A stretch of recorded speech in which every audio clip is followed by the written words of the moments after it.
ইসলামী ছাত্র আন্দোলন বাংলাদেশ এই ক্যাম্পাসে অসত্যের প্রতিরোধে সত্যের পক্ষে তারা কাজ করে গেছে। দীর্ঘ সময় আমাদের লড়াই সংগ্রামের ইতিহাস এই ক্যাম্পাসে রয়েছে। শিক্ষার্থীদের অধিকার আদায়ে আমরা প্রাণপণ লড়ে গেছি, কিন্তু এখন এই ডাকসু নির্বাচনে যখন ইসলামী ছাত্র আন্দোলন বাংলাদেশ, আপনারা জানেন আমরাই সবার আগে আমরা ডাকসু নির্বাচনে প্যানেল ঘোষণা করেছি এবং শিক্ষার্থীদের যে অধিকার, এই অধিকার আদায়ের জন্য আমরাই সবার আগে এখানে এই ডাকসু নির্বাচনের পরিবেশ যেন সুষ্ঠু থাকে, সুন্দর থাকে, আমরা ঘোষণা দিয়েছি প্রশাসনকে আমরা সর্বোচ্চ সহযোগিতা করব। কিন্তু কাদের পায়তারায়, কাদের প্রহসনে আজকে ডাকসু নির্বাচন বন্ধ করার পায়তারা চলছে, এটা আমরা জানতে চাই। আপনারা জানেন ডাকসু নির্বাচন ইসলামী ছাত্র আন্দোলনের মোটো ছিল অপরাজনীতির বিরুদ্ধে ভয়ের ঊর্ধ্বে একটি উজ্জ্বল সম্ভাবনার পথে আমাদের যাত্রা। আজকে আমরা জানতে চাই কাদের ডাকসু নির্বাচন নিয়ে এত ভয়, কাদের ভয়ের কারণে আজকে ডাকসু নির্বাচন বারবার বানচাল করার পায়তারা করা হচ্ছে, বন্ধ করার পায়তারা করা হচ্ছে। শুধু ডাকসু নির্বাচন নয়, আমরা দেখেছি রাজশাহী বিশ্ববিদ্যালয়ে একটি ছাত্র সংগঠন তারা ডাকসু নির্বাচন বানচালেরও চেষ্টা করেছে এবং আমরা দেখছি শিক্ষাঙ্গনে অস্থিরতা তৈরির মাধ্যমে দেশে একটি অনাকাঙ্ক্ষিত পরিবেশ তৈরির চেষ্টা পায়তারা চলছে। চট্টগ্রাম বিশ্ববিদ্যালয়, বাংলাদেশ কৃষি বিশ্ববিদ্যালয় সহ এখানে আমরা দেখেছি সাধারণ শিক্ষার্থীদের উপর হামলা হয়েছে। এই উদ্ভুত সকল ঘটনার আমরা তীব্র নিন্দা জানাই এবং ক্যাম্পাসে ডাকসু নির্বাচন নিয়ে কোনো পায়তারা আমরা সহ্য করব না। ডাকসু নির্বাচন বানচালের কোনো পায়তারা আমরা সহ্য করব না। যদি এ ধরনের কোনো পায়তারা হয়, আমরা সাধারণ শিক্ষার্থীদেরকে সাথে নিয়ে ঐক্যবদ্ধভাবে এই পায়তারাকে রুখে দিব ইনশাআল্লাহ। আজকে আমরা শিক্ষার্থীদের পক্ষে, শিক্ষার্থীদের জন্য একটি জন আকাঙ্ক্ষিত ইস্তেহার আমরা ঘোষণা করার উদ্যোগ নিয়েছি। আমাদের ইসলামী ছাত্র আন্দোলন বাংলাদেশ, আপনারা জানেন 2019 সালের ডাকসুতেও আমরা অংশগ্রহণ করেছিলাম এবং সেখানে বিভিন্নভাবে আমাদেরকে রুখে দেওয়ার, আমরা যেন এই ডাকসু নির্বাচনে অংশ নিতে না পারি, এই ধরনের প্রচেষ্টা সেখানে ছিল, কিন্তু আমরা সেটাকে জয় করে এসেছি। আমরা বলতে চাই এবারের ডাকসু নির্বাচনকেও আমরা সকল বাধা বিপত্তিকে এড়িয়ে আমরা ডাকসু নির্বাচন আদায় করে ছাড়বো ইনশাআল্লাহ। এখন আমাদের সামনে ডাকসু নির্বাচনে ইসলামী ছাত্র আন্দোলন বাংলাদেশ সমর্থিত সচেতন শিক্ষার্থী সংসদ মনোনীত ইয়াসিন মারজান আলাউদ্দিন প্যানেলের যে ইস্তেহার, এই নির্বাচনী ইস্তেহার পাঠ করবেন ইসলামী ছাত্র আন্দোলন বাংলাদেশ সমর্থিত সচেতন শিক্ষার্থী সংসদ মনোনীত প্যানেলের ভিপি প্রার্থী ইয়াসিন আরাফাত। ইসলামী ছাত্র আন্দোলন বাংলাদেশ ঢাকা বিশ্ববিদ্যালয় শাখার সাবেক সভাপতি, ডাকসু নির্বাচনে ভিপি প্রার্থী ইয়াসিন আরাফাত। আসসালামু আলাইকুম ওয়া রাহমাতুল্লাহ।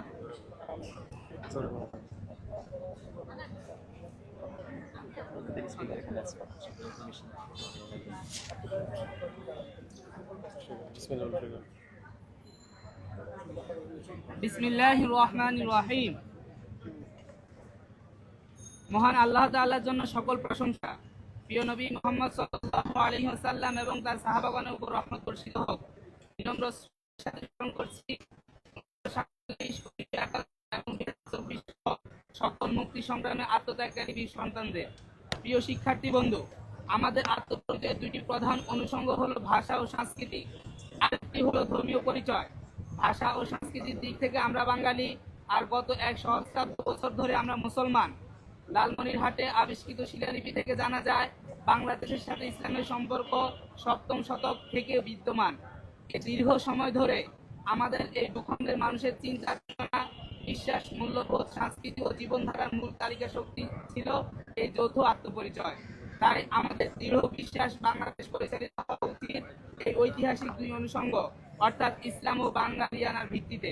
প্রিয় বন্ধু, বাংলাদেশের ইতিহাস প্রমাণ করে যে জাতি যখনই সংকটে পতিত হয়েছে তখনই ছাত্র সমাজ অগ্রণী ভূমিকা নিয়ে সংগ্রামের অগ্নিশিখা প্রজ্বলিত করেছে। 1757 সালের কক্সের প্রান্তরে পরাজয়ের মধ্য দিয়ে যখন বিদেশি শাসনের শৃঙ্খল এই জাতির উপর চাপিয়ে দেওয়া হয়, তখন থেকে মুক্তির আকাঙ্ক্ষা আরো প্রবল হয়ে ওঠে।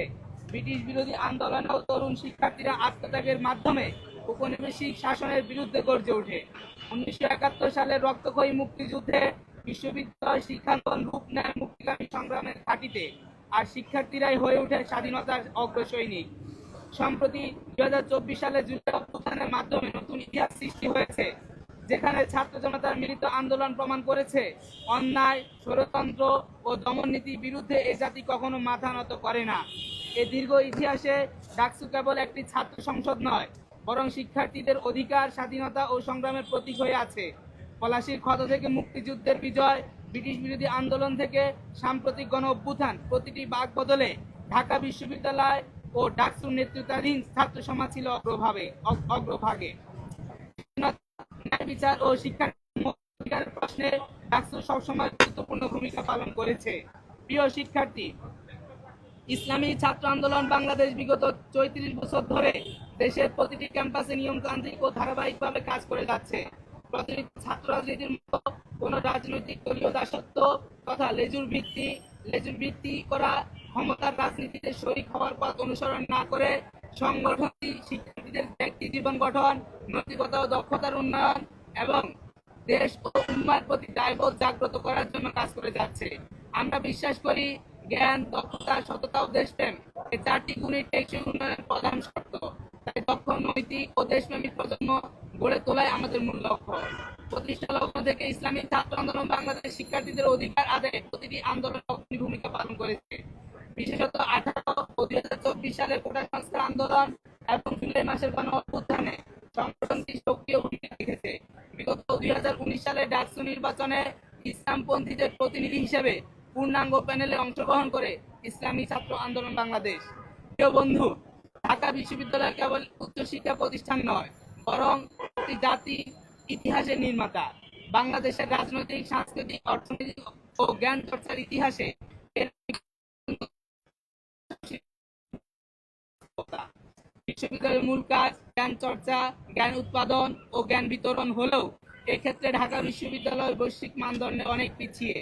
শিক্ষার্থীদের আবাসন, খাদ্য, চিকিৎসা, খেলাধুলা, শরীরচর্চা, বিনোদন, মানসিক বিকাশ, নৈতিক উন্নয়ন, সহশিক্ষা কার্যক্রম ও দক্ষতা উন্নয়ন এসব মৌলিক ক্ষেত্রে পরিস্থিতি হতাশাজনক। এই বাস্তবতা পরিবর্তনের দৃঢ় প্রত্যয় নিয়ে ইসলামী ছাত্র আন্দোলন বাংলাদেশ আসন্ন ডাকসু নির্বাচনে একটি অন্তর্ভুক্তিমূলক প্যানেল ঘোষণা করেছে। এই প্যানেলে নারী প্রতিনিধিত্বের পাশাপাশি রয়েছে প্রতিবন্ধী শিক্ষার্থীদের প্রতিনিধিত্ব। সম্পূর্ণভাবে নিয়মিত শিক্ষার্থীদের নিয়ে গঠিত ইসলামী ছাত্র আন্দোলন বাংলাদেশ সমর্থিত ও সচেতন শিক্ষার্থী সংসদ মনোনীত এই প্যানেল ঢাকা বিশ্ববিদ্যালয়কে আধুনিক ও বৈশ্বিক মান উন্নীত করার অঙ্গীকার করছে। আমাদের মৌলিক অঙ্গীকারসমূহ: 1. রেজিস্ট্রার রূপায়ণের কার্যক্রম ডিজিটালাইজেশন প্রয়োজনীয় পদক্ষেপ নেওয়া। 2. বিশ্ববিদ্যালয় প্রশাসন, কর্মকর্তা ও কর্মচারীদের তাদের দায়িত্ব পালনে বাধ্যকরণ ও দুর্নীতি রোধ করে বাজেটের যথাযথ বাস্তবায়ন। 3. ক্যান্টিনগুলোতে একটি সমন্বিত ব্যবস্থার আওতায় এনে খাবারের দাম কমানো, মান বৃদ্ধি করা। 4. সবার জন্য সিঙ্গেল বেড ও উন্নত আবাসন নিশ্চিত এবং আবাসিক ছাত্রীদের জন্য স্থাপন করা। 5. কালচারাল হেজিমনি, হিজাফোবিয়া ও যৌন হয়রানি রোধ করা এবং জ্ঞান ও মত চর্চার উন্মুক্ত পরিবেশ নিশ্চিত করা। 6. নতুন বাংলাদেশ বিনির্মাণে 1947, 1971 ও 2024-এর চেতনাকে ধারণ করে ফোর্থ ইন্ডাস্ট্রিয়াল রেভলিউশন এর উপযোগী দেশপ্রেমিক নেতৃত্ব গড়ে তোলা। 7. শিক্ষার্থীদের সকল আইনগত ও জরুরি সহায়তায় ডিও হেল্প ডেস্ক চালু করা এবং শিক্ষা ও গবেষণার জন্য প্রযুক্তির সর্বাধুনিক সেবা নিশ্চিতে সুপার কম্পিউটার স্থাপনে প্রয়োজনীয় পদক্ষেপ গ্রহণ করা। 8. পরিবহন সংখ্যা বৃদ্ধি ও অ্যাপের মাধ্যমে রিয়েল টাইম ট্র্যাকিং ব্যবস্থা প্রবর্তন ও নিরাপদ ক্যাম্পাস নিশ্চিতের লক্ষ্যে যানবাহন ও বহিরাগতদের প্রবেশ নিয়ন্ত্রণ করা। 9. লাইব্রেরি আধুনিকায়ন ও সম্প্রসারণ এবং 24 ঘন্টা লাইব্রেরি খোলা রাখার ব্যবস্থা করা। 10. স্বাস্থ্য বীমার দীর্ঘ প্রক্রিয়া সহজীকরণ এবং আবাসিক হলগুলোতে ফার্মেসি স্থাপন করা। 11. গেস্ট রুম ও র্যাগিং সহ সব ধরনের শিক্ষার্থী নির্যাতন রোধ এবং মাদক ও দূষণমুক্ত নিরাপদ ক্যাম্পাস নিশ্চিত করা। 12. ক্যাম্পাসে নিয়মিত জব ফেয়ার আয়োজন এবং career solution centre, career guideline, internship ও স্কিল ট্রেনিং সেন্টার চালু করা। ইউরোপিয়ান একাডেমিক ফ্রেমওয়ার্কে ইরাসমাস স্টুডেন্ট মোবিলিটি এর ন্যায় বাংলাদেশে অনুরূপ প্রোগ্রাম গ্রহণ এবং এর ধারাবাহিকতায় তার দক্ষিণ এশিয়া বাস্তবায়ন করা। ধন্যবাদ আপনাদেরকে।